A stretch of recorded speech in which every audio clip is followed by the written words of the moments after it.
You're not gonna stay cool. Yo, what's up, people? What's up, people? Oh, yo, I'm gonna discuss all that, Dave Ethan. Man, you are up early, man. You jumped on the podcast like boom, as you saw the podcast. You was here. Shout out to you, Dave. Peace to you, brother. Let me start off with a piece of scripture. Y'all, we going into some stuff, folks. Uh-oh, shucks. You're gonna have to excuse me here, folks. I gotta get my act together. I thought I had it, but it's not together yet. So let me get my stuff together here. Woo-wee. We got some stuff to talk about, so we're gonna get it. We're gonna get it popping, right, folks? We're gonna get it popping. I didn't prepare myself properly. Psalm 61 says, "The Spirit of the Lord is upon me because God has anointed me to preach good tidings unto the meek. He has sent me to bind up the brokenhearted, to proclaim liberty to the captives, and the opening of the prison to them that are bound, to proclaim the acceptable year of the Lord and the day of vengeance of our God, to comfort all that mourn, to appoint unto them that mourn in Zion, to give them beauty for ashes, oil of joy for mourning, the garment of praise for the spirit of heaviness, that they may be called trees of righteousness, the planting of the Lord, that he may be glorified." Let me stop right there.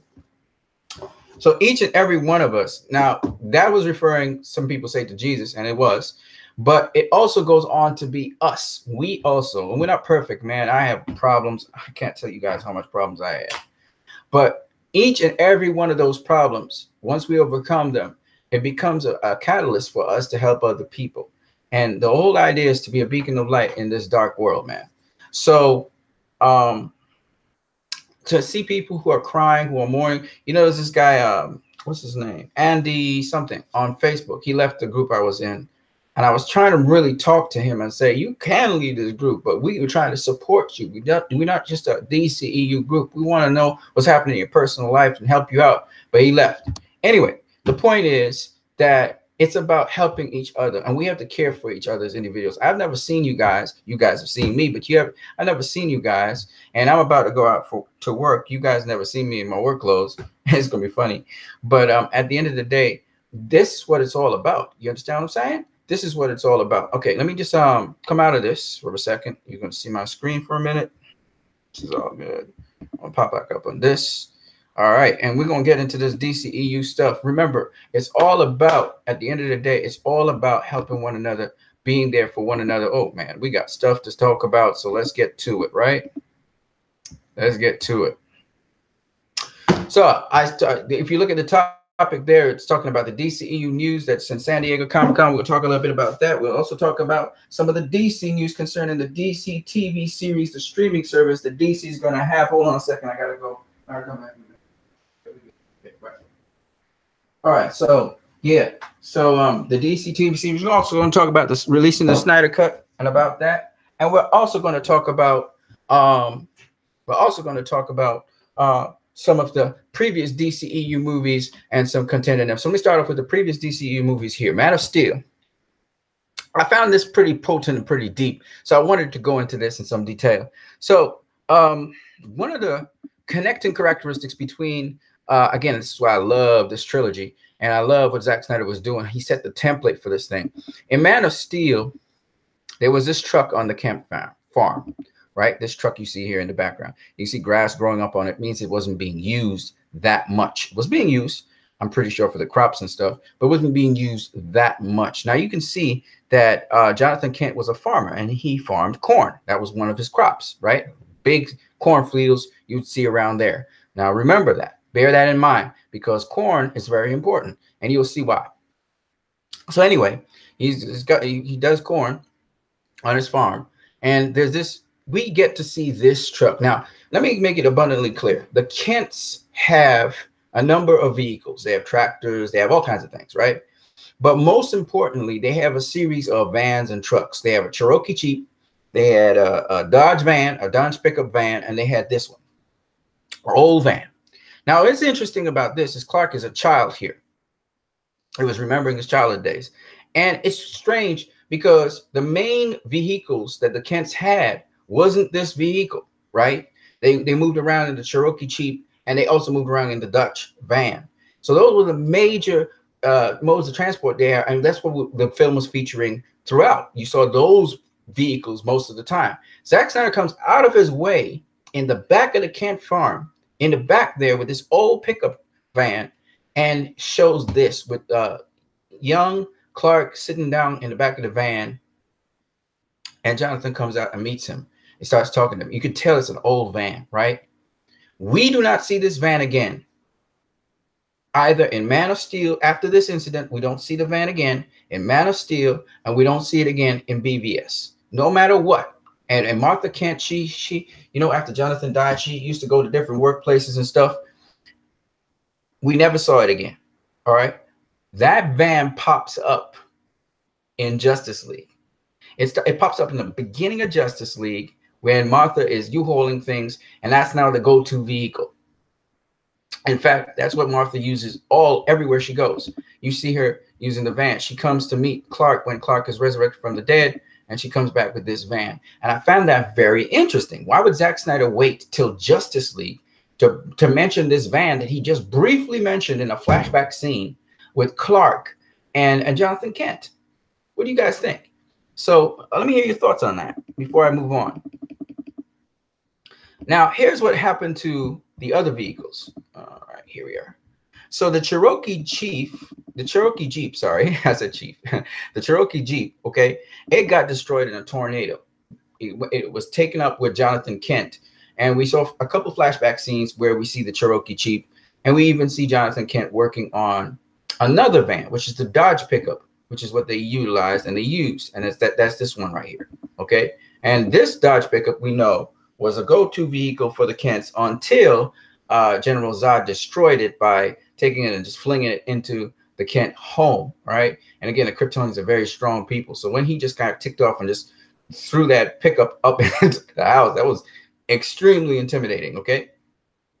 The only guy who could match him was Superman. The one thing I always thought about was, why didn't they, the Kryptonians, after Superman knocked away the leader, why didn't the Kryptonians go after, pick up Martha as leverage and use her to get Superman to calm down? I never understood why the Kryptonians just went straight at Superman and tried to find General Zod. I never quite understood that part.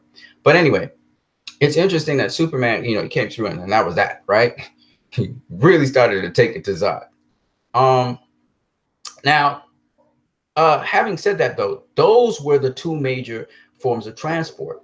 And so it's interesting that even through BVS, we never really see Martha driving that old pickup truck you see, which is very interesting. Zack leaves that for Man of Steel. Now, I say Zack, not Joss Whedon. Joss Whedon did not introduce this. All of this equipment and this stuff was Zack's idea. And again, you have to understand, as much as people talk about Whedon, 85% of Justice League, 85% of Justice League by time is Zack Snyder's direction. Now, it does not mean, and this is where I make a clarification, it does not mean that it was all of Zack's direction, first of all. And second of all, it also does not mean that this film was, 85% Zack's vision either.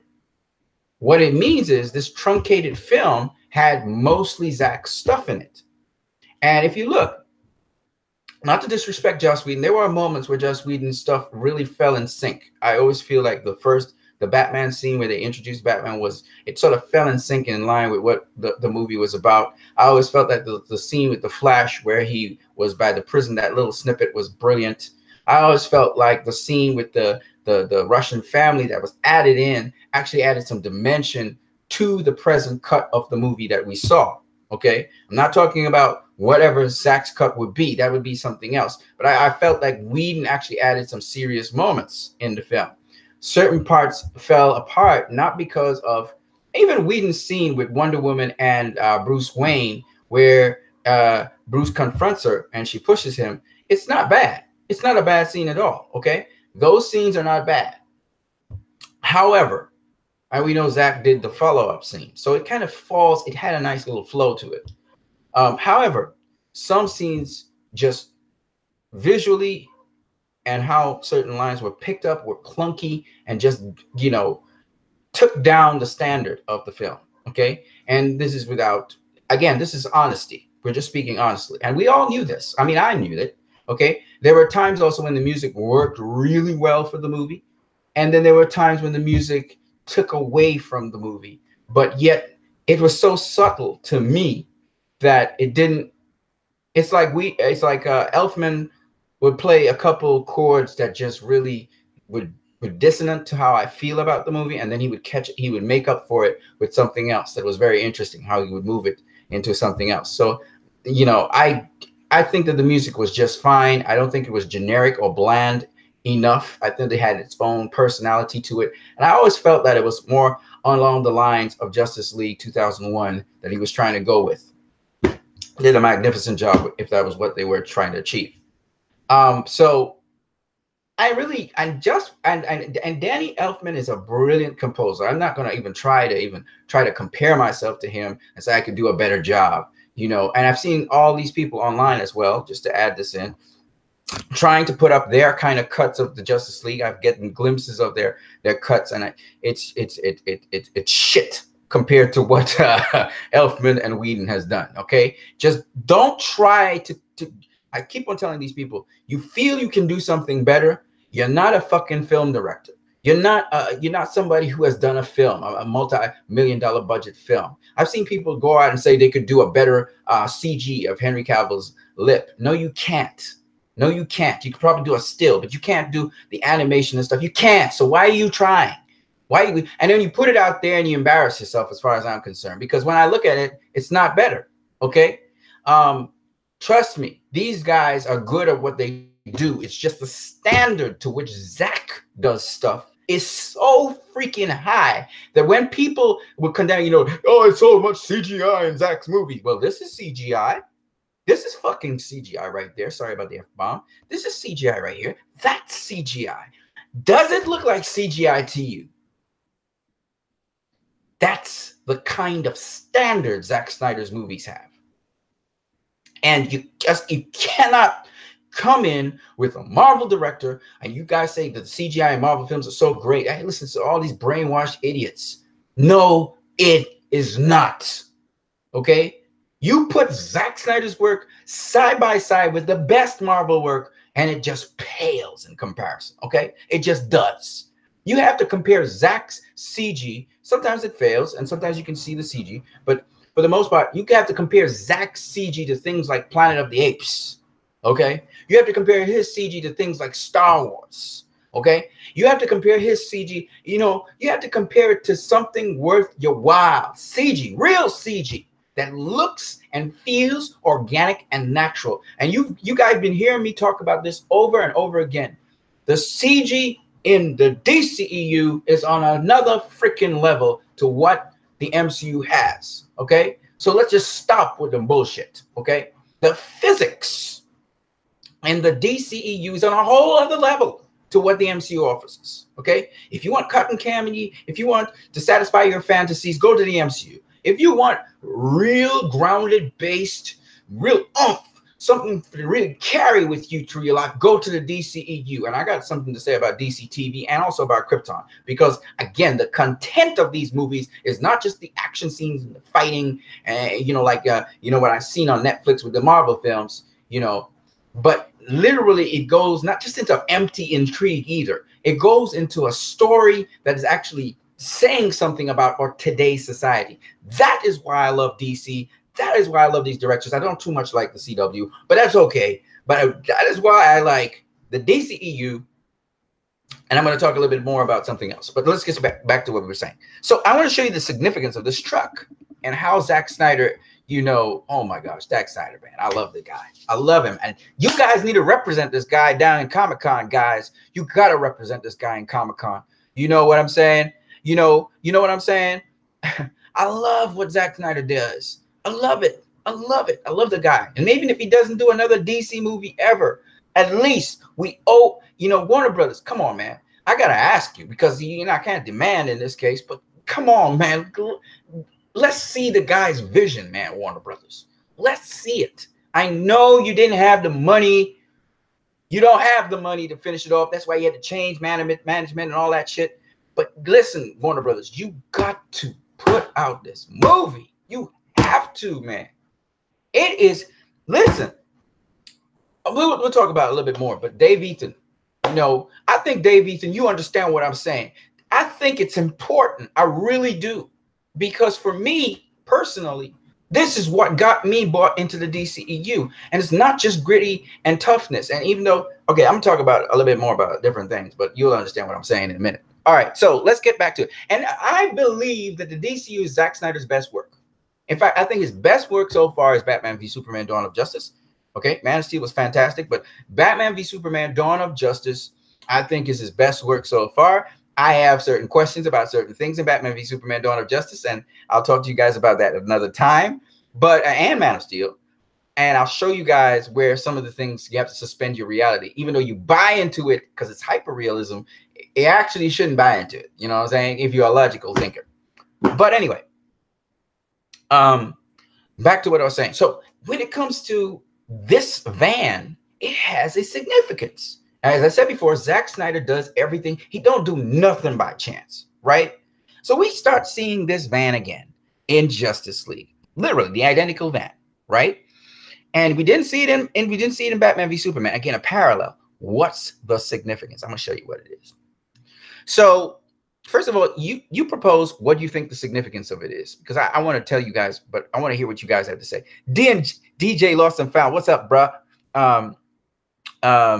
Dave Ethan, great listening while working. Yes, man, I got to get out to work too myself. I'm actually in my work clothes right now. It's about to get out there and work. I got to. Let me finish this off real quick though. I got so much to say though. So what's the significance? What you guys think the significance of this? Can you guys see this, by the way? Can you see what I'm doing, just in case, you know, shit be going wrong? Can you see what I'm doing? All right, anyway. All right, so what is the significance of this? So let's get into it. Zack Snyder showed you a piece of a neglected or a secondary vehicle. This is a biblical principle, actually, but a secondary vehicle he showed us, which was this. This was sitting down there. You see grass growing up on it. That means it wasn't being utilized. And that secondary vehicle became the go-to vehicle for the Kent farm. Isn't that interesting? Zack's very subtle with his stuff, man. I love the guy. It became the go-to vehicle for Martha Kent. She used to use the Dodge vehicle, this vehicle here. Let's see if I can find it somewhere in here. There you go. This vehicle, she used to use this. This was her go-to. That got destroyed. This one was their go-to for different things. That got destroyed.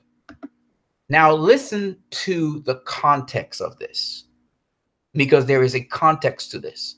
When we first saw this vehicle, this was what they were living amongst. They didn't need this vehicle because they depended on this. What was Jonathan Kent? A farmer. What did we find out in Man of Steel? What was the current status of Martha Kent? Was she relying on the crops anymore to live as her main existence or main sustenance? No. She was now having to go and work in Sears. Remember, it's still a farm. Why are you working in Sears? Think about what I'm saying. When we see her next with the go-to vehicle, she is moving from the farm. When she returns to the farm with the go-to vehicle, the farm is no longer hers. It has been sold. In the years of famine, we now have to go to our secondary. And now our secondary is the first. In the Bible, it says, the last shall be first, the first shall be last. In another place, it says, it is the second Adam through which we get life. There's a principle of second that is interesting. I am the second child in my family. I want to just tell you guys, a lot of times you may seem useless. I'm going to preach right now. This is a sermon. You may seem useless. You may seem like you just sitting down on the curb in the side doing nothing. But there comes a season when you are needed and necessary. Woohoo! I love it. I love it. Because she lost the farm, but she had the go-to vehicle. Ah, you got me? She had it. You know what's another interesting thing about this go-to vehicle? It's blue, like Superman. Maybe it's just an observation. Who knows? But Superman represents the Earth, and the Earth is called our little blue planet here. And I'm saying to you, our little blue planet needs you. You are now the go-to vehicle. That little blue and white van represents the Earth to me. And it just so happens to have red with the U-Haul, which is interesting, which is almost all of Superman's colors. But the point is, you and me are that little engine, that little go-to vehicle in the years of famine. I see today a lot of ethics and morality going down the tube. Recently on Facebook, they posted two things. They said love is not discriminatory. And they show a big grown man and a little child promoting pedophilia. That's what we're facing with today. I saw another one where a drag queen is talking to little kids about how you can choose what gender you can be in the future. And it's okay to tap into your feminine side if you're a man, and it's okay to tap into your masculine side if you're a woman. That is what is happening today. That children can choose what gender they want to be. That's not, you don't choose what gender you want to be. Let me be clear. People are born sometimes. They're born female, but they are not. They are males. They didn't choose that. That wasn't a choice. Biologically, that's how it happened. And they need a gender change. It wasn't that they chose to have a gender change. It was necessary. You don't choose what gender you want to be. You understand what I'm saying? But they've twisted this to be, oh, I can pick and choose if I want to be a woman today and a man tomorrow. Why? They're trying to blur the lines of gender. Go look into that, because there's an ending, there's an end game to that. But my point being, you right now, the people, you are that little blue pickup truck. You are that little blue van. You are the one that will actually determine if these things be or not, because the people who are powerful people who are putting this out there to get their agenda done need you to cooperate with it. You understand what I'm saying? And I'm not against human beings having human rights. I'm not against that at all. But there must be responsibility. How can you be talking to little children as a drag queen about that? That's not right, man. That's weird.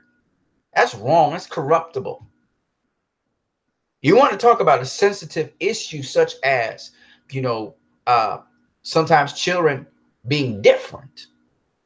A sensitive issue like you feel you're different. That's different. You feel uncomfortable with people addressing you a certain way about yourself. That's different.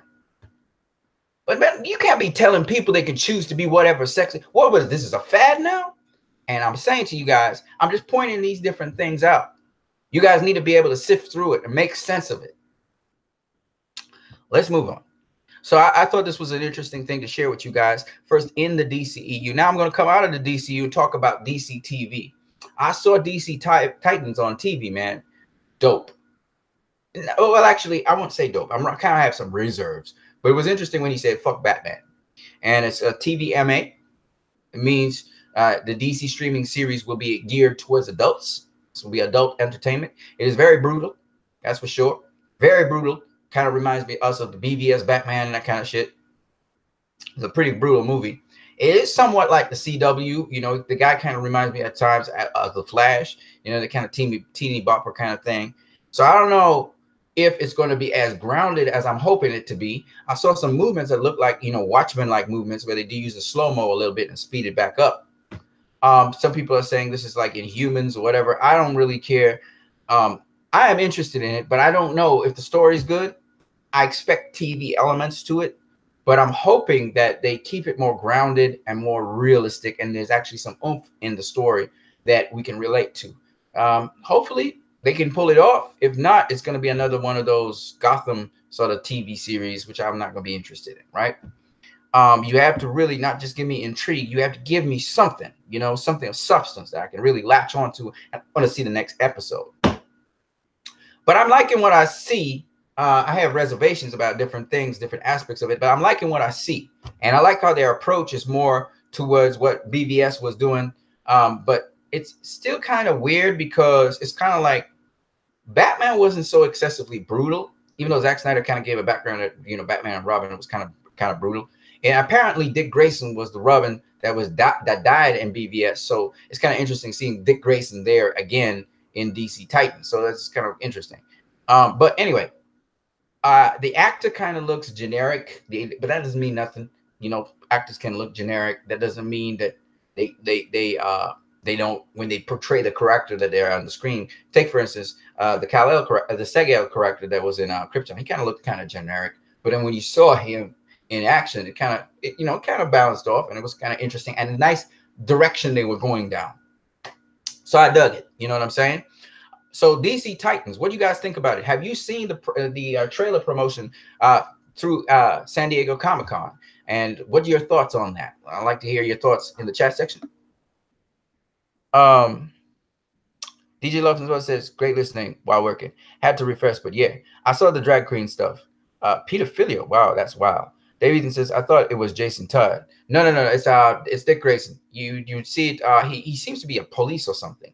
Because he was talking to the girl. It seems to be on a police station. So he seems to be a police officer. I don't know. We'll see what's up with that, right? I don't think that was Jason Todd. I think that's Dick. Oh, you talking about Jason Todd dying? Oh, no. Zack Snyder was kind of alluding to Dick Grayson dying in BVS. That's what he was alluding to. And the comics had it as Jason Todd. I thought it was Jason Todd too. So don't feel how about it. Let me show you some stuff in San Diego Comic-Con. This is one of the outfits of Aquaman in San Diego Comic-Con that they showcased. So you guys could see that. I don't know if I posted it up online or not. But it's pretty dope. I got Mira's costume as well. And people have been saying, you know, Aquaman, man, you know, they're moving away from what Zack Snyder's doing. Not really. He's an evolving character, and Zack Snyder knew that. Here's Mira. So she looks more like the Mira you know. This is definitely comic book, you know, the generic way how people in comic books think about it. This is it, and this is her outfit. It's really dope. Really awesome. Interesting outfit. I would like to know the functionality behind it. That's really dope. And then we have here Black Manta. That was, you guys probably seen this before. But Black Manta here. Let me zoom out a little bit. That's really nice. I showed this before, I think. And here's Mira and Aquaman as toys. And this is, I don't know what those are. Those could be Atlanteans, or I doubt they're Atlanteans. I think there's probably some other species under the water. And then we have Shazam, man. Here's Shazam, and there's Billy's costume outfits. And you can see again, Billy has the Shazam outfit here, and then he turns into Shazam. It's really awesome. I love that. I love it. I love it. I love it. I love it. And he got the bag right there. You know, that's pretty dope. I'm sweating like crazy, man. I got to drink some more water, though. That's the back of Shazam right there. That's really dope. So San Diego Comic-Con, man, this was the stuff that came out there. And it's interesting when David Sandberg started clarifying certain things. I went on to Screen Rant, and David Sandberg said Shazam will be funny, but won't include quippy one-liners. And I find that wonderful. You know, I always talk to you guys about situational humor, and it's very interesting that David Sandberg basically vocalizes the same thing I've been talking about with the DCEU. And what makes Wonder Woman so fantastic was the situational humor, not so much the slapstick humor. It was the situational humor, which is what DCEU seems to do. And so that David Sandberg said it's staying consistent to that. Let me show you what this article is very biased against Zack Snyder and against what they're doing, but this is what David Sandberg had to say.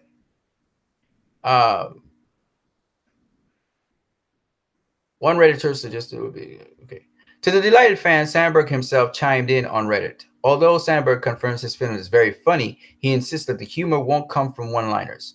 Not that he has anything against quippy one-liners, he stressed. Rather, it's simply that he's choosing to go for situational humor. No doubt, a teenager's mind in the body of an adult male superhero is perfect for that kind of comedy. The important thing for me, Sandberg added, is to mix the funny with a threat that is serious and to also have dramatic moments. All funny all the time takes the weight out of it. I love it. I love it. It's like that's exactly how I feel about these movies. I always believe that it's not slapstick humor. I hate the MCU for the stupid humor that they throw, which seems meaningless. But situational humor, the interesting thing about situational humor is it actually can allow you to see the seriousness to take serious things and actually digest them, not just in the context of the story, but actually question also your present situations in the real world. For example, in Wonder Woman, you will remember that there was a funny situation where Diana, excuse me, where Diana she looks at what's her name? You know who I'm talking about, the chubby little lady, right? I forgot her name. And she talks about, you know the one-liner where she says that's slavery. I'm not talking about that one. Where the little woman, she's trying to take away Diana's weapons, and Diana's like, protected with your life, and she's like, yes, no, right? And she gets the weapons, and it really weighs her down because they're heavy weapons. And Steve Trevor walks off with Diana, right? It's funny, but at the same time, it has that sort of re-emphasis of how Steve treats Etta Candy, right? He really does treat her without any sort of, once he puts a responsibility in her hands, he leaves that in her hands, yes, but he also is kind of callous with it. And it goes back to the very first statement where Diana was saying that slavery to Etta Candy, because Etta Candy is feeling it's a privilege to do everything for Steve, but in a way, she's a slave to Steve. And that is what Diana was able to point out to her. And some people didn't like that statement, but I absolutely agree with it. And it's not that a secretary shouldn't be someone who serves the person that they're dealing with, but it's the way how Steve would throw in these extra things that Etta Candy has to do, which are not in her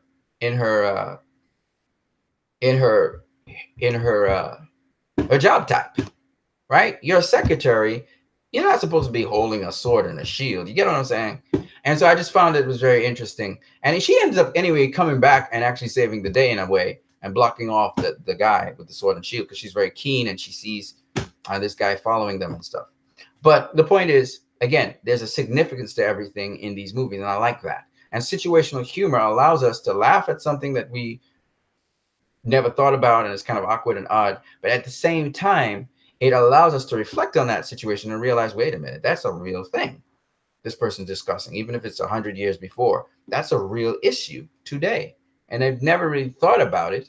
But actually, this person is not only exploring that, but they're also suggesting how we should conduct ourselves with that. So that's where I found that very interesting. The situation humor, to me, affords for you to actually examine a situation and not necessarily to be listening to a character. The character is not the key here. It's the situation that's on display. And it's the situation they want you to look at. It's like they say small-minded people deal with people, but big-minded people deal with ideas and situations. And I think that with Warner Brothers, they explore ideas and situations. That's the thing about the DCU I love. It's the ideas and situations that allow for either comedy or some deep dramatic reflection. I showed you a plethora of images. There are also kinds of toys. You can always check out your updates in San Diego Comic-Con. On YouTube, if you type in San Diego Comic-Con 2018, there's actually slideshow collectibles that showed you a plethora of their characters. You see Aquaman there, Black Manta. By the way, I had also a selection of toys from Mattel, and you can just type in toys from Mattel, where you will actually see a plethora of characters, and one of which I don't even know what the character's name is or what he's called or where he comes from. It's a big crab-like character. I put it up on Twitter. And there's Vulko there. There's Orm there. There's Mira. Let's see, Mattel has the Mira, and then they have these Atlantean soldiers, and then they have these red things. I don't know what they are, if they are Atlantean soldiers or what they are. So because you have many different civilizations, and this movie is going to be on land, it's going to be in the sea, it's going to give you some of Aquaman's background, it's going to give you what's happening in the ocean and what is really transpiring. It's going to be a really nice story. In terms of story, it's got lots of different elements that we're going to be drawn into and understand more about Aquaman. So I really am going. I think Aquaman is going to be a fantastic movie, no doubt about it. But that's not to detract or take away from the release the Snyder Cut movement, which Warner Brothers seems to want to wash over and almost be dismissive about, which is what Dave Eaton was bringing about with the Wall Street Journal account regarding the Zack Snyder Cut. Let me just see what you guys are saying here in the comment section. And DJ Lawson says, haven't watched the Titans trailer. Not sure if I'm going to watch the shows. I'm really only a fan of the movies. Well, DJ Lawson Farm, the first thing you need to do, you can either go up on Facebook, you can go on Twitter. I think there's one on YouTube here, but I think it's been either privatized or something because I couldn't get access to it. But you type in Titans, all right, trailer, and I think it's going to come up soon. So you'll see it. And then after you watch the trailer, then you decide. Trust me. Because after I saw the trailer, I watched it 3, 4, 5 times. I saw it on Facebook. I watched it 3, 4, 5 times because there are elements of it I didn't really particularly like or was interested in. But what piqued my interest and why, you know, it's just like Krypton. Krypton got my interest. At first, I wasn't interested in Krypton. I was like, yeah, okay. But then it piqued my interest. In fact, I got interested in Krypton after the second episode. The first episode was meh. The second episode got me into the movie, into the series. And they lost me in the last 5 minutes of the last episode. But I got to guarantee you, they did a hell of a job with Krypton, making you say, what the hell? At the end, they had cliffhanger after cliffhanger after cliffhanger. It was great. I don't know what they're going to do with these DC Titans, but I can tell you this. For one, they put edge in it. There's edge there. There's a lot of edge in there. And it's not PG-13. It's more like rated R. Okay. And they'll go places besides rated R. And so what they showed you, it's TVMA pretty much. What they showed you also is stuff that, in my personal opinion, makes me want to see what's going on because they kind of more delve with Raven and with Dick Grayson. Okay. They more deal with those two. And Raven seems to have certain powers and stuff. It's really interesting. And what they did with Star Sapphire, what they did with Beast Boy, what they did with the other two characters, which I forgot their names. I don't know them as well. Was really interesting. And then the next thing about Titans is there's always the addition of new members that could come to Titans. So Titans has a lot of potential behind it. And the fact that they're doing it in a much more dark and gritty way is interesting to me. I think the dark and gritty way is the thing. When he says fuck Batman, I thought it was really interesting. So I'm kind of interested in the dark gritty sort of side of it. But how much of it is grounded in realism? Are they going to go the Watchmen route where it's more stylistic? It's not really grounded in realism. It looks like this. It's sort of grounded in realism. I love some of his moves where he kind of spin moves and knocks a guy down. You know, the action's kind of good too. I'm not too sure about the dramatic element and with the story. I didn't get enough to know. I saw some action. I don't know if it's a CW kind of a hardcore CW, kind of like to me, the Marvel films that I've seen, you know, Luke Cage and stuff, while it's nice and dramatic, it still to me is more of a CW style kind of approach. I can see people enjoying the stuff. And Luke Cage is kind of good. I'll give them that. But at the end of the day, you know, the acting in Luke Cage is pretty good. So I'm not going to try to knock that. But my point is that at the end of the day, I'm interested in if they're going to do realistic and grounded, I'm hoping they don't compromise certain elements, okay, that bring that certain degree of realism. And you can see a certain degree of realism, but then again, it's a TV show. So hopefully they have something more than that. That's what I'm saying. Nimish PK says, hello, folks. Anson, Dave, DJ. Shout out to you, Nimish. That DJ Lawson Found says, hey. Dave Ethan says Black Manther. Black Panther. Black Manta. Black Manta. It's interesting. Black Panther, Black Manta. Wow, I didn't even notice that. David says, what about Black Lightning? Have you seen the show? I've seen bits and pieces of it. I'm still not really into it. It's not, you see, you have to understand, just because it's black or it's black people and it doesn't really appeal to me. It's like when you talk about Luke Cage, it's just a lot of fighting. There's a lot of fighting in Luke Cage. But when you talk story-wise, it's not that great story-wise. You get what I'm saying? There's some great acting performances, but story-wise, it kind of lacks. Same thing with Black Lightning. It's interesting, but it doesn't get my attention. DJ Lawson Foss says, I've seen Black Lightning. That was great. Okay. You like Black Lightning? Great. Maybe you like Titans. Maybe you will. I don't know. I'm not interested in Black Lightning. That's the honest truth. DJ Lawson Foss says, only show I've seen that can even stand some of the cheese factor. Krypton. If you haven't seen Krypton, have you seen Krypton? You should see Krypton. And then go back and watch Black Lightning and see if you like Black Lightning still. and Krypton has some cheese in it, okay? But I think if I'm going to see anything on TV, it's going to be Krypton. It's going to be what's that other thing with the X-Men TV show, which I thought was pretty good as well. Those two. Netflix. I don't really see nothing on Netflix that gets my attention. To me, all of them still use the CW template. You know, Krypton. No, Krypton did something different, and so that's why I like Krypton. I at least up to the final 5 minutes of it, and I really don't like Krypton anymore. You haven't seen Krypton yet, bruh. You need to see Krypton. If you like Black Lightning, you maybe don't like the CW, then you need to see Krypton, because Krypton's, I think, is on another level to Black Lightning and those things. They're cool, but they don't interest me as much as Krypton did.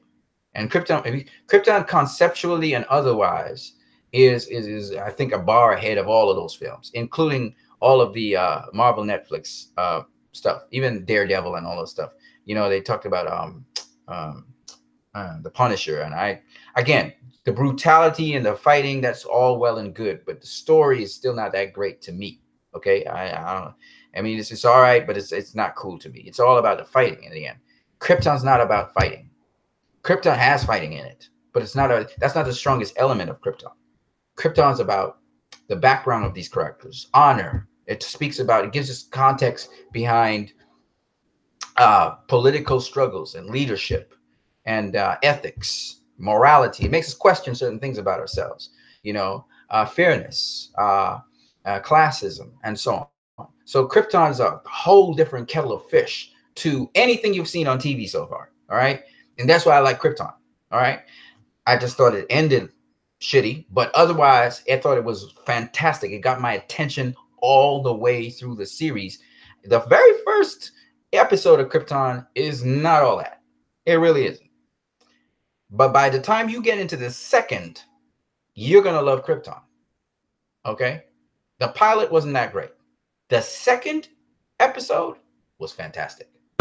And that's where it takes you on a trip. Krypton, and again, Krypton is not about the fighting. It's not even about the resistance. It's about something much deeper and deeper themes. And I love that it's kind of philosophical. For a TV show, it had a lot in it, right? So yeah, you should check out Krypton. You might like it, as well as you may not. It depends. But I did. Okay, that's my kind of show. I'm not into just gritty, dark movies. Krypton was, by the way, not so gritty. It wasn't so dark either. It had its different flavors and different. It even had adventure in it. You know, it had its different tones to it. Certain characters created a certain tone to the movie, to the television series. Even had humor in it, and some of the humor landed and some of it didn't. So, you know, yeah. So, what was I saying? Oh, yes, release the Snyder Cut. So, yes, we don't want that to drown out. It's very important to understand that Sandberg is sort of speaking along the lines of what Zack Snyder does with his movies, what Patty Jenkins did with her movie, what David Ayer did with his movies. And so if there's a certain line of progression amongst these directors, a certain connectivity. You know, you look at what's his name? James Wan. You look at James Wan and what James Wan said also about Aquaman. And he talks about the physics of Aquaman and how, you know, his body, you know, his skin is not as tough as Superman, but, you know, he still, his skin is so tough that he can take bullets, a certain amount of degree of bullets into his tissues, right? And it won't go straight through him. So it's those kinds of things that I find, again, it's very scientifically spoken. And that's why I find that those kinds of statements explain the direction these directors are going in. Now, whether Warner Brothers will allow them to do so is another story. You know what I'm saying? Because when you hear a director say something, you remember Zack Snyder said how, you know, this movie is centered on Cyborg, or you heard Ezra Miller talk about how, you know, the Flash, he could, you know, it's quantum physics, and he could actually allow his particles to vibrate in between other particles. We're supposed to see that on the screen in Justice League. You remember he broke this window by just simply pointing his finger at it? And he broke through the window because of the vibrational energy in his finger. We didn't see that shit. And I'm telling you that Barry Allen is more scientific than they put out in the present cut of Justice League. And all of these things really kind of irk me a little bit. You can probably hear it in my voice. This is why we need to have a release of the Snyder Cut for the integrity of directors going forward, which leads me back to what I was really trying to say, which is that Dave Ethan said that Jay Oliver actually responded to the article that was put out by the Washington Post, which I thought was quite derogatory towards the people supporting the Snyder Cut, because they assume that a lot of the people supporting the Snyder Cut are brainwashed Snyder fans who worship Zack Snyder. And that is not the case for everybody who's supporting the Snyder Cut. In fact, there are different factions of people who are supporting the Snyder Cut. You, Dave Ethan, myself, and some of you in this stream right here. You both have a much more balanced approach where you would say, no, we don't worship Zack Snyder. We don't do that. We don't hail Snyder. We don't worship Snyder. We don't think of him as the Lord and Savior Jesus Christ. Hell no. But we appreciate what he did creatively, and we would like to see his complete creative idea come to the stage. And it was very important to understand that. I remember Zack Snyder's wife, Deborah Snyder, talking about how he did not get to complete his vision to give everybody the full picture. And now I get what she's saying. And so for me, as a scientific person, as a realist, as someone who likes to see really good stuff put up on the screen, the best quality stuff put up on the screen, I demand in a request, I demand in a request that we get the Snyder Cut. And I hope that there's sufficient amounts of people in San Diego Comic-Con to vocalize this and voice it. And you know, the article is talking about Chris Wong and how he feels if it, you know, if nothing comes of it in Comic-Con, that, you know, that means that they won't get it. And I don't believe that. I believe that the fans drive everything. The fans drove Justice League into the ground, right? It flopped. It didn't tank or bomb. What I mean by tank or bomb, it didn't make any money, and so therefore it was a failure. But it did flop. It did flop. And flopped hard, you know what I'm saying? And I say this to say it made its money. It made some money. It made its money. It made, you know, it covered the cost, but it made its money. But for a superhero team up film, are you kidding me? That is not supposed to happen. I mean, Suicide Squad is making more money than anything. So the fans were able to depress the sales of Justice League. So therefore, the fans should be able to have that power to be able to also push Warner Brothers now to actually put out a Snyder Cut. And I'm pushing very hard because I understand how difficult it is to get this Snyder Cut now, seeing that the fans have kind of basically sabotaged the in-theater movie of the Snyder of Justice League. If they didn't sabotage it so badly, we would have much more of a foot to stand on. But they sabotaged it. They negatively sabotaged it. Hate makes things much more difficult. This would have been, you know, Warner Bros. Would have been able in a heartbeat to put out the Snyder Cut if fans had just simply gone to the cinema and treated it like how the Marvel fans treated Thor Ragnarok. You know, the Marvel fans were disappointed with Thor Ragnarok. Most of them will tell you that. But at the end of the day, they supported it. And DC fans, for some reason, they don't know how to sometimes support things. They tend to be negative. And in fact, when I was on Twitter just very recently, and let me just see what you guys comments are saying. Dave Ethan says Ben Fritz and Dave the Film Junkie need to be slapped, especially certain people in Warner Brothers. Maybe. Yeah, some people in Warner Brothers needed to be slapped too. Everybody needed a slapping there. Yeah, the names you mentioned, absolutely. I agree with you 100% because these guys, turned around and attacked a film that was still in theaters and denied certain people an unbiased look at the film. Okay, that's why I'm saying my truths now. I'm not saying it when people are going to watch the film, because I want them to go watch the film. You know what I'm saying? Like BVS. I remember I had to fight and struggle and keep on posting up so much stuff on YouTube to counter the negative energy. And some of it was intentional by Marvel Tards. And then there was other energy from people who were talking about, this is not my super. And I had to keep on. And people who never go to see cinema went into the cinema to see the movie. Now, some of them, they at the end of the movie, they were sour. I remember a lady said, Superman died. I hate this movie. It's a terrible movie. I remember that. And I thought to myself, she's just reacting. She's not processing. All right. And then there was another guy. He came in. You know, he said he's going to see this. He doesn't go see movies for the first time. He's going to. And he went in. He saw the movie. I was listening. I kind of at certain points in time, you know, he would look at me and say, "What was that?" And even at the end, he said it was a pile of crap, right? But the point is, people got off their butts and went and saw the movie, and they don't realize it. But the significance of that movie is whether you liked it or hate it, it's going to have an impact on you and your life. And that's why I wanted people to go into the cinema and see it, because they may look at it negatively initially. Some people, you know, because it's sort of a jolt against everything that you expected. Because it jolts against you, you initially hate it. I hated Lex Luthor. Okay, I hated Lex Luthor, right? And you know, the thing about it was, I hated him. I wanted to see him die. But when he blew up the Capitol building, I got afraid of him. So I hated him, but I was afraid of him. He reminded me of certain people who appear one way, but really under the surface, they are deadly. Okay.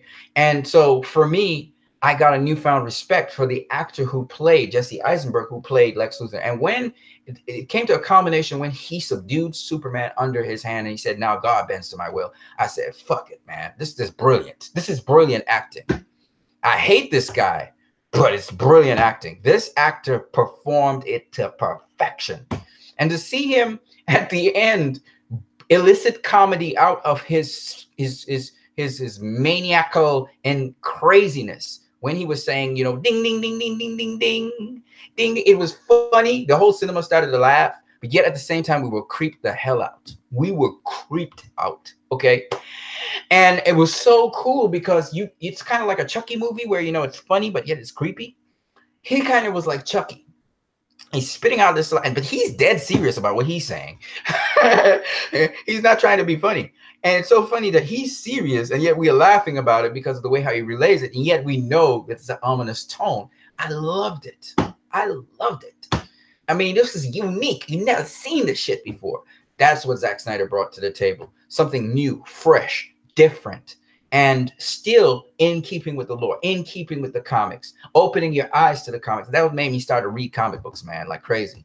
Man of Steel, I fell in love with stuff, but BVS made me read comics. And that's why I can't understand why people would talk about this is not a masterpiece. Even the theatrical cut, which was very, very solid, was an incredible film. I saw that theatrical cut 10 freaking times, man. You don't get me to go into cinema and see things 10 times. Justice League, 10 times. And it's not because I wanted to support the film. I need to go back in there and see things I missed.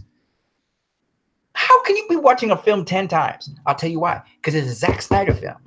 You understand what I'm saying? Zack Snyder puts so much into his films, man. You got to watch it again and again. Look how much stuff I just showed you guys just from the Man of Steel with Justice League. I haven't even started to scratch the surface, right? And that's the cool thing about these movies, man.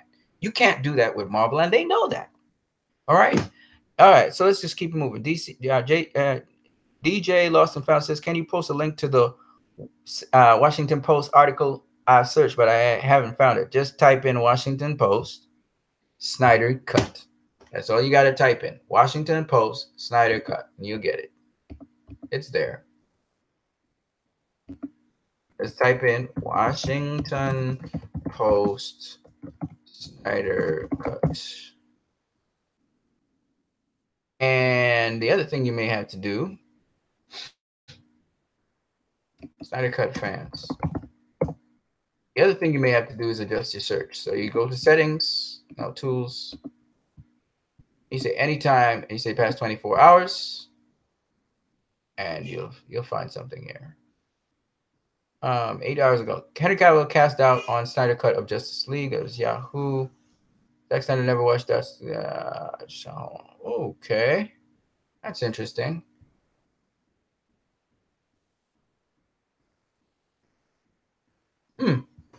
Maybe it's not the Washington Post. Dave Ethan, if you have the link, could you send it to us? Okay, so sorry about that.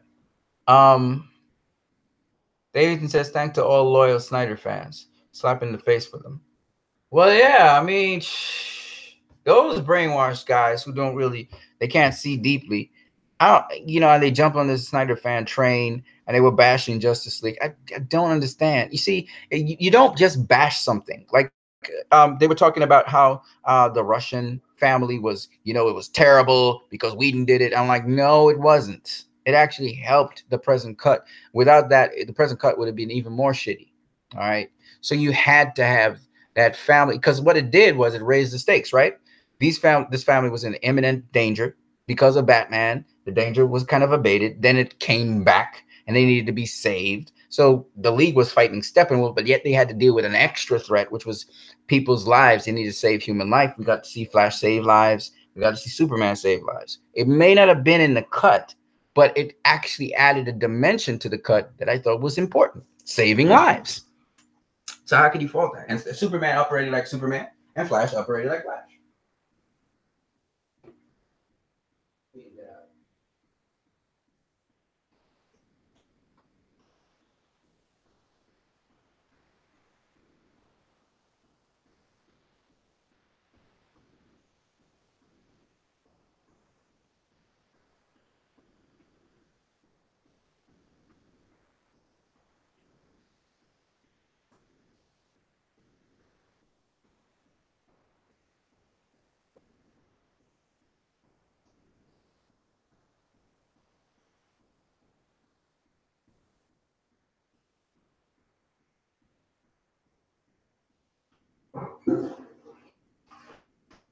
Sorry about that. So the mindless, brainless hate that these people have because Joss Whedon made something, because Joss Whedon made something, it means that, you hate on it. Oh, Whedon did this, so it's terrible. When people found out, you remember the opening Batman scene, people thought it was Snyder. Remember when people thought also everybody knows was Zack Snyder, and that the first thing, oh, it's the Wall Street Journal. My bad. Wall Street Journal is what you have to type in. Sorry, my bad. Okay, so we'll get it. I'll get the link for you. I'll type it in there. Remember when people thought that the opening scene was all Zack Snyder that did that? And then Whedon said, well, I actually did. I had a role to play in that. I watched everybody get old. People started changing. Oh, it's a crappy opening scene. And look, Whedon intentionally tried to sabotage Zack Snyder. That's why he put everybody knows in there and all kinds of shit they came up with. It's so funny because people love to hate what they don't understand, right? Just because it's Joss Whedon, just because he liked something that said Steppenwolf was a weak villain, all of a sudden, people hate him, right? And that's why I can't knock Joss Whedon. I know some of his stuff was substandard, but you cannot knock Joss Whedon for that little segment in the prison when the Flash started painting that guy's face. You can't knock him on that. You can't knock him on the opening scene with Batman, where Batman is, okay, there was a little bit of fight choreography that was a little weak, but the way how Batman came off that ledge and how you saw him in the mirror and how he talks about fear and how, he deals with the parademon. Come on, man. How he leaps off the wall of the Gotham Heights with the black Batman, with the bat gargoyles in the background. Come on, man. Get out of here. That was dope. I mean, they like to hate. How he even swung in on the Gotham City tank thing. It's beautiful. And I know the choreography was by the guy who, does the fight choreography for Ben Affleck. But the thing is, it just looked great. Okay. It's not Zack Snyder great, but it's great. All right. And that's the thing. It caught your attention. Everybody knows that whole sequence right there up to Wonder Woman. The dude cut it and edited it. Okay. Whedon did that edit. And it was nice. It was good. Okay, the opening scene, okay, the CG for Superman's face, the little annoying voices of the little kids, I get it. But if you listen to the content of it, It's simple and it's beautiful and sets the tone for the movie. When you look at Whedon did this, you know, with Danny Elfman doing that Flash scene, ding ding ding ding ding. Come on, man, that score for the Flash, dope as hell. Yeah, there's a point where it goes into a kind of Avengers mode, and I hate it, but the point is, it sounds dope as hell for most of it, right? And that scene, it actually made it kind of comical when Superman started to take on the Flash in that scene where he, you know, Flash and all the League go up against Superman. So I'm just saying, you know, they talk as if, you know, Whedon did everything he did was terrible. No, he had serious moments in the movie. I still think that the Bruce and Diana, you know, interaction that they had with when they were disagreeing on how to conduct things, while it may be oversimplified from what actually Zach may have put forward, something different, the point is, it again was a pretty good standard. You know, he took the character seriously, and I like that. He did crack a joke inside of there, though. It was kind of stupid with the Flash, but it is what it is. And my point anyway is this: you can't bash. You have to look at the positive things and the negatives. You can't just blindly bash people. All right. You have to look at significance of what is going on, and you have to look at context. It's what the film was, so you have to look at context. Zach did most of the film. All right. No ifs or buts about that. You know, most of the film, in other words, that you see is Zach's content, how it's arranged and so on, that Whedon and Warner Brothers had a say in that. My thing is this, okay, that I want to see 100% Zach's content and Junkie XL if I can doing the soundtrack, okay? I don't want no fan doing it. I want Zach doing it, okay? Because I don't watch the DCU to see fans do the DCEU, okay? I watch the DCU for a professional person like Zack Snyder and people who are professional to pull off the thing, because the fans can't do it, okay? They can't. I tried to do it, okay? I tried to color grade, and I realized how difficult that shit is. And the way how he even gets that color grading going, man, it's incredible, right? So fans can't do what he does. So it's really up to the fans to push to see that Zack Snyder cut come. And now's the time. San Diego Comic-Con, you got to make your presence known. You got to be able to press the action on this issue. Some people are coming by. Hold on a second, guys. I got to come. I got to leave in a minute, too. So let me try and get my stuff in order. Yeah. Hi, Ellen.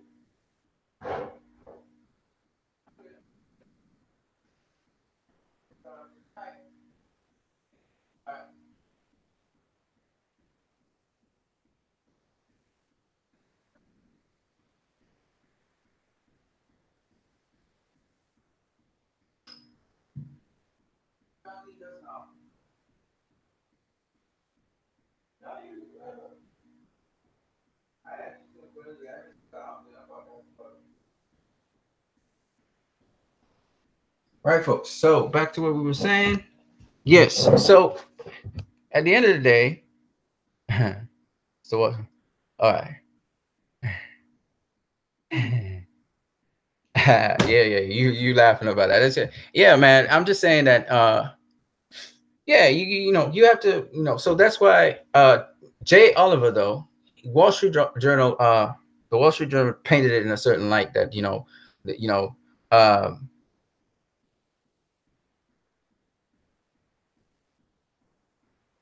here it is. Here they are. This is it here.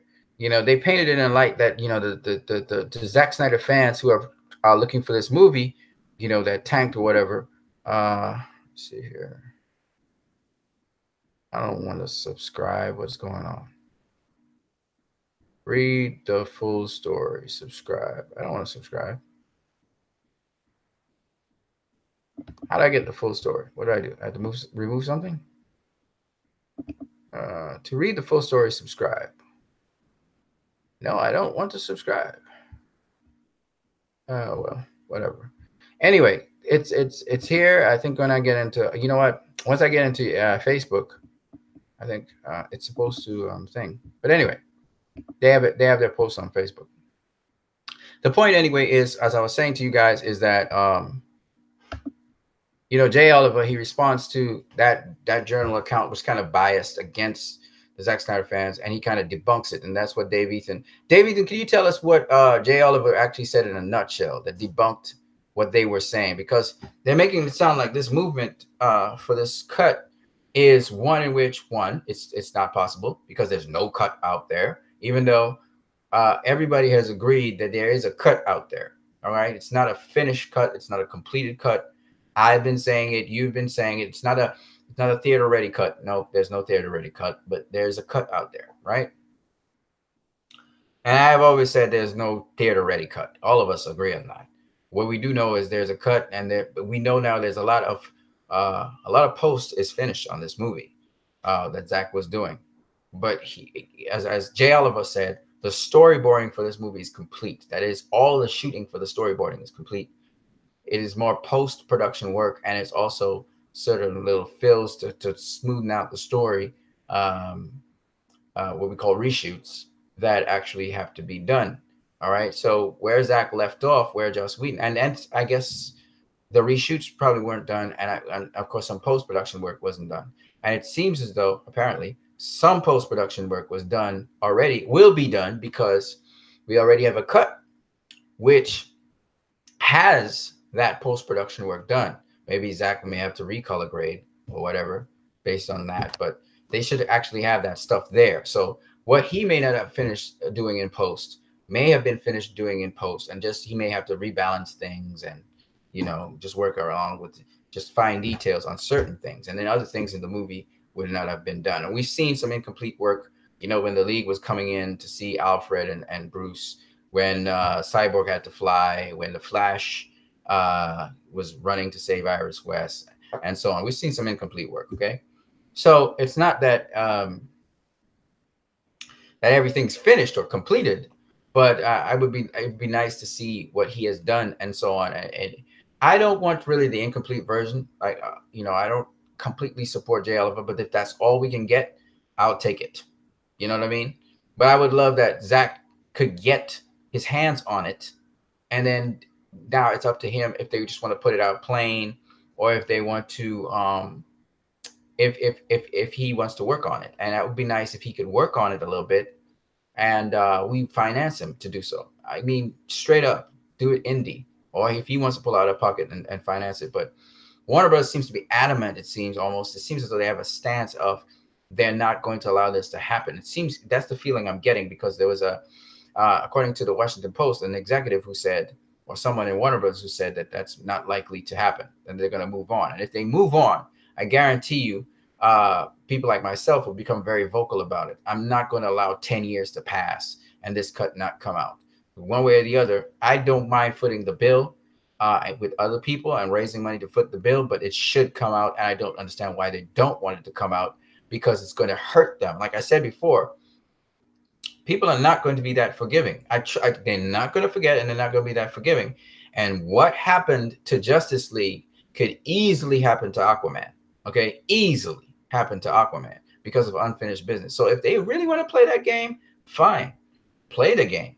Just remember, there's consequences to these things. And while Dave Ethan may be more forgiving than I am, and I'm not saying I will,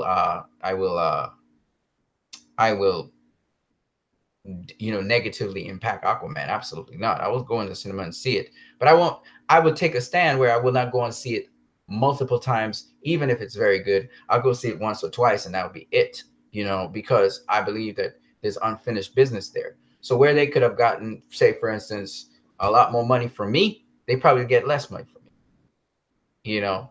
And so that's how we'll move, because there's a certain purchasing power. I'm not going to try and sabotage Aquaman because of it, but I think a lot of other people would, you know, and that's terrible.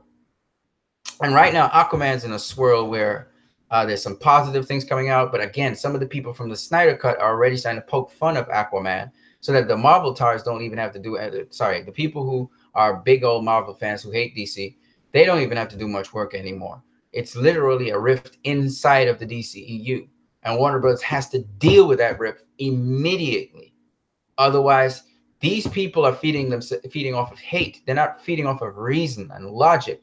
And the problem with this is that when you talk about people like myself now, we are even becoming disenchanted with Warner Bros. To a certain degree, in that they're being resistant and they feel they can just bully people into accepting what they have to offer next. And if they do that, that's where, you know, people like myself who believe in artistic freedom and artistic rights and so on, they will find that people like me will push back on them. So they have to be wise, because they should try to satisfy the base and try to get that cut out there. And if they are trying hook or by crook not to put that cut out there, that's a stupid, stupid, stupid move. Very stupid move on their part. And it's going to lead to suicide. Like I said, they're trying to put up streaming services and all of that. But you're telling me you have DC TV, which is inspired by the DCEU and Zack Snyder's films, but you want to allow him to put out the Justice League cut that he has? Are you serious? You're going to milk him and try and milk off of his style and then expect us to just be forgiving about that? No, we're not going to be forgiving. And the movement will only get stronger, and people will just continuously reject them until they accept what Zack has done. And they don't understand what kind of storm is brewing on them. They don't get it. They're clueless, right? This is a storm that could really become bad fast, all right? They don't understand that. There's some people who don't have any reason behind them. Like, they don't have the reasoning ability, and they will just keep on stumping until they stump out everything. So if I were Warner Brothers, I would try to get this thing over and done with, so you can close that chapter on and that issue and the controversies behind it. And then you don't have to deal with Zack Snyder ever again. You just be you'd be a producer or whatever. That's the chapter. That's closed. You don't ever have to deal with Zack Snyder again. You can deal with your fresh slate of directors. But if they try to just kind of sweep it under the rug, it's gonna bite them hard, you know, because you're trying to sweep under the rug the director that puts you on the map. And the people who came to the DCU came because of that director, got them attracted to the DCEU. They weren't just generic fans. And they're hoping that they can dismiss these fans and pick up a new bunch of fans. It's not going to work that way either, because you already have the MCU. So if you're trying to emulate the MCU, so you're just talking about the same brand of movie. And people who are loyal to the MCU, they're already looking, some of them, to trash the DCEU. So you're already on a double whammy. So if they are smart, like I said before, strategically, they put out the Snyder Cut, in my opinion. You even listen to the directors like Sandberg and other people, and you can hear the slight tendency towards what Zack did and his approach to films, because Zack is like them. He's a filmmaker who loves to bring out his artistic end of things and truly express himself. So Patty Jenkins, you know, even David Ayer, all of these guys. And what all they do, if they delay this more, it's just going to build up into, okay, now release the Ayer cut on top of that. So people will just keep on adding things, okay? So, and already you hear that release the Ayer cut starting up, and it's only going to get lumped, and it's only going to get more and more intense. And in other words, Warner Brothers made a mistake. Now they can own up to their mistake, and they can say, you know what? This is for the fans. I listened to Warner Brothers talk when Hamada came on the scene. He was talking about, okay, we're going to do a movie that pleases all the fans. Justice League was a thing. And that's what he said, okay? That's what Walter Hamada said. So far, however, Warner Brothers is not acting in that capacity, and they're not behaving that way. They're talking about there's no Snyder cut and stuff, and they're trying to make light of what the fans are saying. You don't want to do that, Warner Brothers. Okay, I've been directly speaking to Warner Brothers and AT&T in a generic way on their Twitter, on their Facebook. I've been sending messages to them so that directly, as much as I can. I know it's not necessarily people in Warner Brothers seeing that. Maybe somebody who has the contract to do the app or whatever, but they need to deliver that to Warner Brothers, and Warner Brothers needs to listen. This is not a time to not listen to this. This was trouble. I already said before, if they didn't stay consistent to what Zack Snyder was doing, they would have a lashback. They didn't even stray that much from what Zack Snyder was doing, and they got a lashback. And mainly because their advertising was kind of in contradiction to what they put out. They literally fucked everybody over by putting out the ring, and people was like, okay, so what is this ring thing? Is Clark going to marry Lewis? And then they don't show the scene. And they say, screw you, you know? If they know what they're doing, and I'm telling you, it's people who are not in filmmaking who are doing this. People who are executives come up with these ridiculous ideas. That's what's causing this quality of film to come out the way it does. Yeah. It was very good, man. Very good. Very satisfying. But I hope Brandon still about to say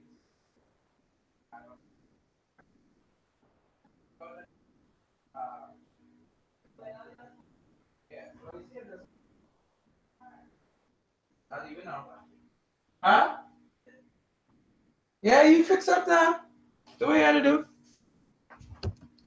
Right. So basically, in essence, that's what I got to say about that. It's nice talking with you guys. Let's see what you guys are saying in the comments section here. Cool. This article paints us in a horrible light. Do you think Warner Bros. Had a hand in this being produced?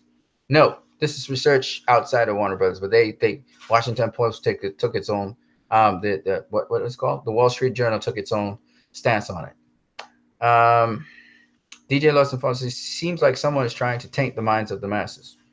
Well, you know, Mary Agostini says, ciao. Hey, shout out to you, Mary Agostini. Dave Eaton says, Anson, I put a link to you on Facebook. All right, cool. But you could just tell me when, in summary, what Jay Oliver said. I think Jay Oliver is basically saying that there is a cut. It's not a completed cut.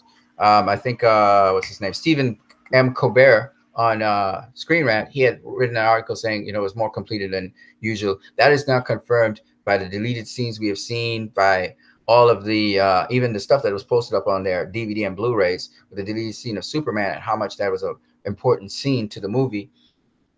And I've seen some other deleted stuff with Cyborg and so on and so on.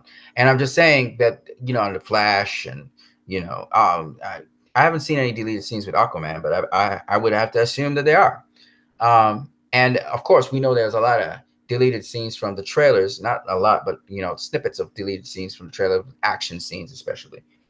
And so, yes, I believe that, yes, there is a Snyder cut out there that is pretty much completed to a good extent. You know, it just may need post-production. It's post-production work that needs to be done. Some of the post-production work has already been done, clearly. And we've seen that because we saw the deleted scene with Superman and post-production work was done, right? So it's not necessarily that. And even even you hear the score is there. The Hans Zimmer score is there. We have even some of the Junkie XL score there. So there is actually a score as well. Like somebody was saying on YouTube, there's some score there. Not all the way through probably the movie, but there's some score. All right. So at the end of the day, this is what we're dealing with. I got to get out of here, guys. But yes, I want to make sure that that issue is an issue for San Diego Comic-Con. We are in the Thursday, the 19th of July. San Diego Comic-Con this weekend is going to be blazing and hot. But I hope people, I think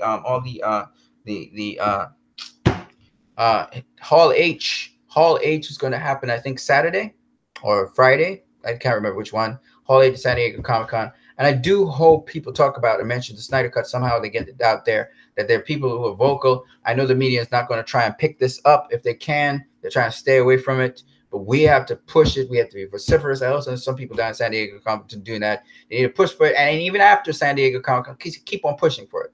Keep on pushing for it. And when Warner Brothers executives don't want to hear anything about it, push it on them. Because these people need to understand that you can't be doing that. You can't be doing that to directors. And of course, some people disagree with me, but I strongly hold fast to this stance, and I'm not giving it up either. I'm going to keep on pressing with it. Just like how I didn't give up on Justice League when it was out there in the theaters and I was pushing for it and rooting for it and fighting for it. Similarly, I'm going to push for this. I don't care what the outcome is. I'm going to push for it because I think it's the right thing to do. And so that's how I feel about it, right? And that's the nice thing about the DCEU. It makes people empowered. It makes people bolden. It makes people fight for things. And that's what we have to do. And if we have that attitude for every aspect, like, you know, whether it's your democracy in your country, whether it's your neighborhood, your locale, where you're willing to take action on things, that is where you now become someone who's not just passive and just agreeing with everything and taking what is happening, but you now become a force for good. And that's what in essence, in Man of Steel, that's what Jor-El was trying to get Clark to understand, right? Kal-El. He said, you know, the hope is the possibility of every person being a force for good. So let's be a force for good today. All right, guys, I hope you guys enjoyed this video. You have a great day. I am out of here. Peace to you all. I gotta go. Oh, by the way, this is what I look like. Let me show you guys. Woo-wee. Here we are. Ha! This is my work clothes. I go and sell water every day in the sun and stuff. So I hope you guys enjoy yourselves. Have a good one. Peace.